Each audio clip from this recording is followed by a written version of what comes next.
사망의 그늘에 살고 있는 사람들,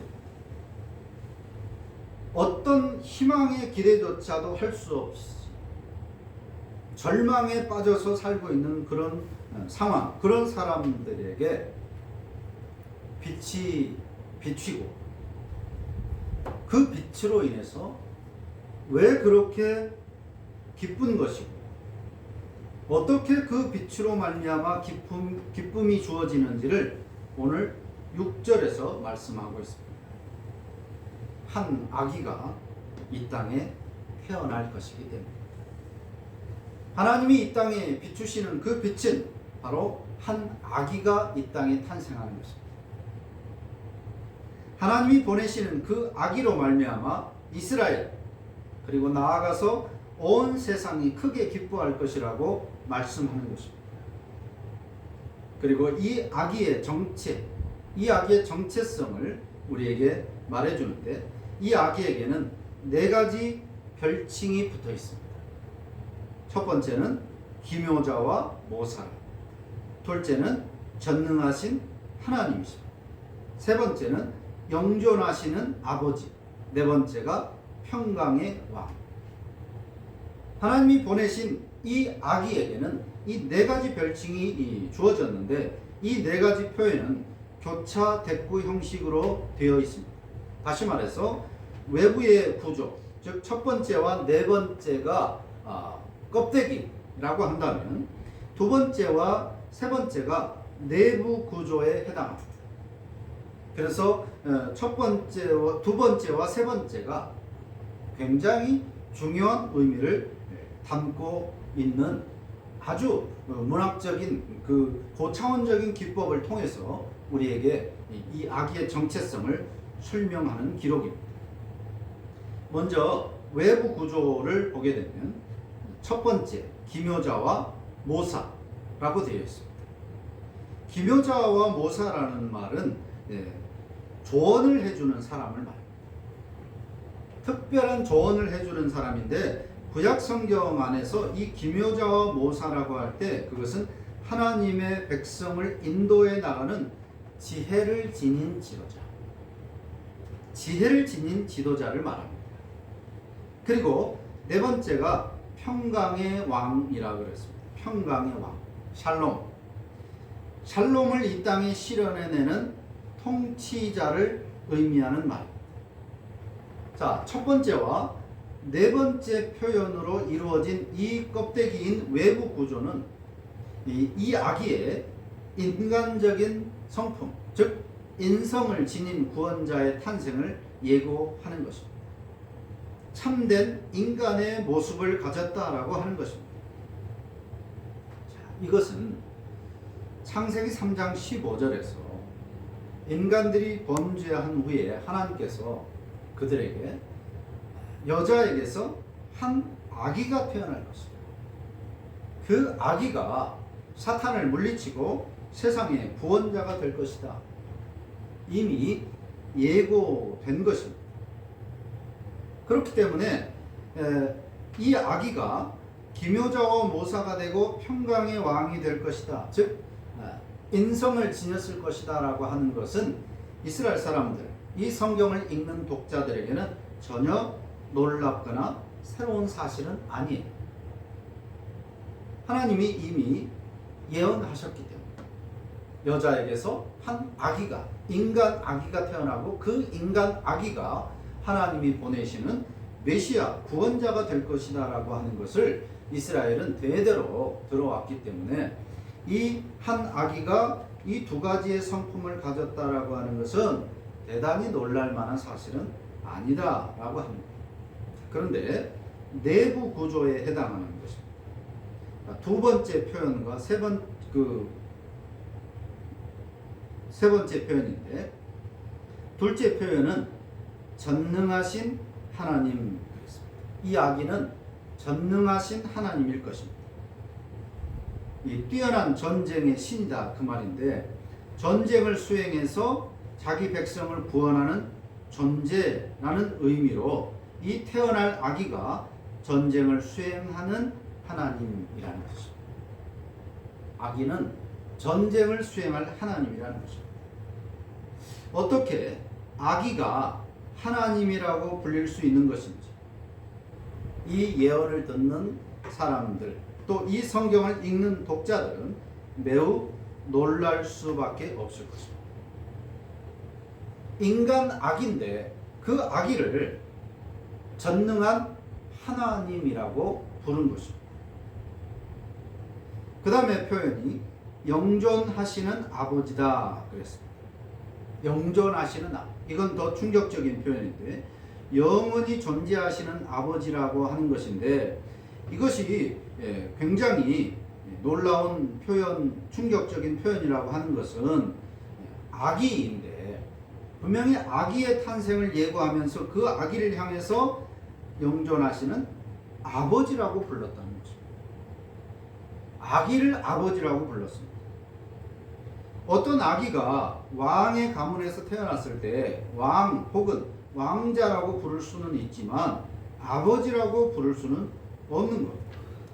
또한 영원히 존재하는 영존하시는 이라고 표현하고 있다는 점입니다. 시간의 제한을 받는 존재로 지금 한 아기로 이 땅에 태어나서 삶을 시작했는데 시간의 제한과 공간의 제약을 받는 사람, 아기로 지금 이 세상에 태어났는데 그 아기는 시간의 제한과 범주를 넘어서는 존재라고 부른다는 것입니다. 이 아기가 사람이 지닌 시간과 공간의 제한성을 뛰어넘는 존재라고 하는 그런 표현입니다.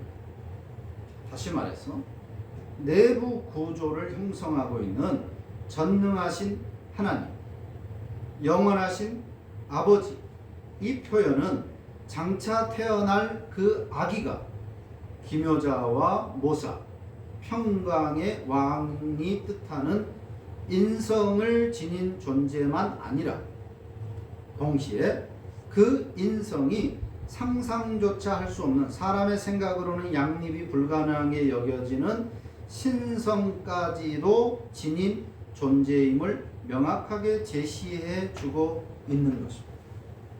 그래서 내부 구조가 훨씬 더 중요하다라고 말하는 것입니다.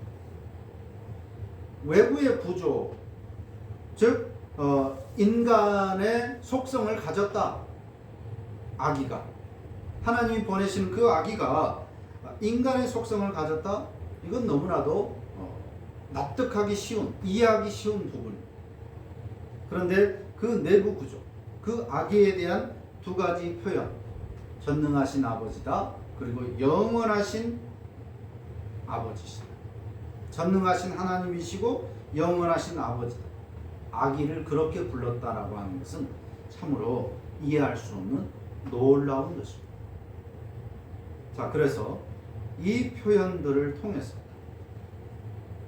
하나님이 보내시는 흑암의 땅에 보내시는 빛, 다시 말해서 그 아기, 하나님이 보내시는 그 아기에 대한 이 네 가지 표현들을 통해서 아기의 정체, 하나님이 보내시는 그 아기의 정체는 참 신이시고 또한 그 신이 참 인간으로 이 땅에 오셔서 우리 가운데 오셔서 백성들을 구원하실 것임을 선포하고 있는 것입니다. 이사야 선지자의 예언은 이 아기에 대한 이 예언은 바로 성육신하신 하나님의 아들 예수 그리스도를 말하는 것입니다.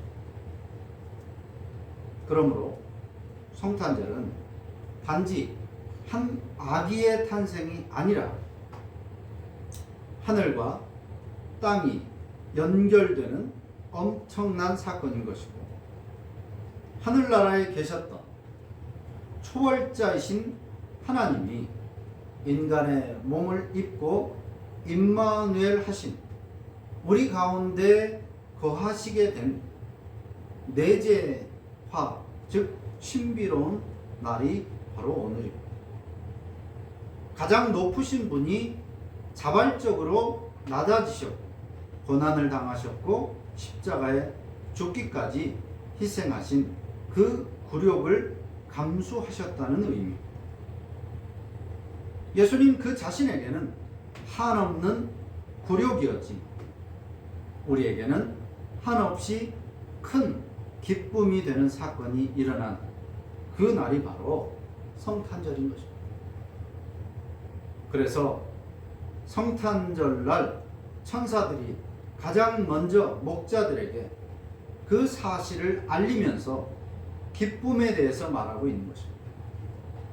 누가복음 2장에 나오는 천사들이 목자들에게 성탄을 예고하면서 말하기를 천사가 이르되 무서워하지 말라 보라 내가 온 백성에게 미칠 큰 기쁨의 좋은 소식을 너희에게 전하노라. 즉 이사야 선지자가 예언했던 그 빛으로 말미암아 주어진 큰 기쁨이 오늘 실현되었다라고 하는 것을 천사들이 말하고 있는 것입니다. 계속해서 말하기를 오늘 다윗의 동네에 너희를 위하여 구주가 나셨으니 곧 그리스도 주시니라 그랬습니다. 너희가 가서 강보에 쌓여 구유에 뉘어있는 아기를 보리니 이것이 너희에게 표적이니라. 호련히 수많은 천군이 그 천사들과 함께 하나님을 찬송하여 이르되 지극히 높은 곳에서는 하나님께 영광이요 땅에서는 하나님이 기뻐하신 사람들 중에 평화로다 하니라. 기쁨의 소식이 그 예언이 바로 예수님의 탄생으로 성취되었음을 말하고 있습니다.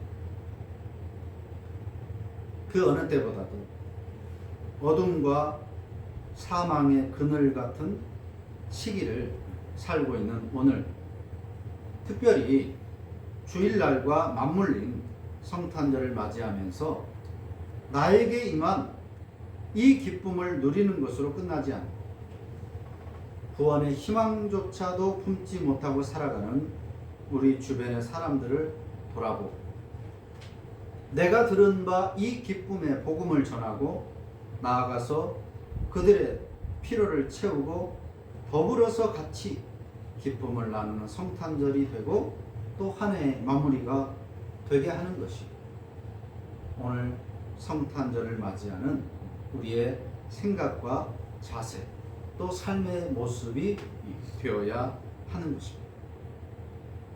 이것이 오늘 또 그나마 우리 신자들과 교회들이 성탄을 기념하는 이유가 또 명분이 될 수 있습니다. 단순히 아무 능력도 없고 무능력한 것처럼 보여지는 초라하게 마국간에서 태어난 아기를 축하하는 것으로 끝나는 것이 아니라 그 아기의 탄생으로 말미암아 오늘 우리에게 주어진 엄청난 기쁨의 그 근거들을 내용들을 다시 한번 생각해 보고 지나가야 한다는 것입니다. 그 아기 예수, 하나님이 보내신 빛인 그 아기 예수는 단순히 아기로 끝나는 것이 아니라 전능하신 하나님이시고 영존하시는 아버지이십니다. 바로 그 예수 그리스도의 그 아기의 정체를 다시 한번 확인하고 다시 오실 예수 그리스도, 이제는 심판주로 오실 그 예수 그리스도를 고대하며 더불어서 같이 이 기쁨의 소식을 나누는 성탄절이 되어야 하겠습니다. 지극히 높은 곳에서는 하나님께 영광하며 땅에서는 하나님이 기뻐하신 사람들 중에 평화롭다. 기도하겠습니다.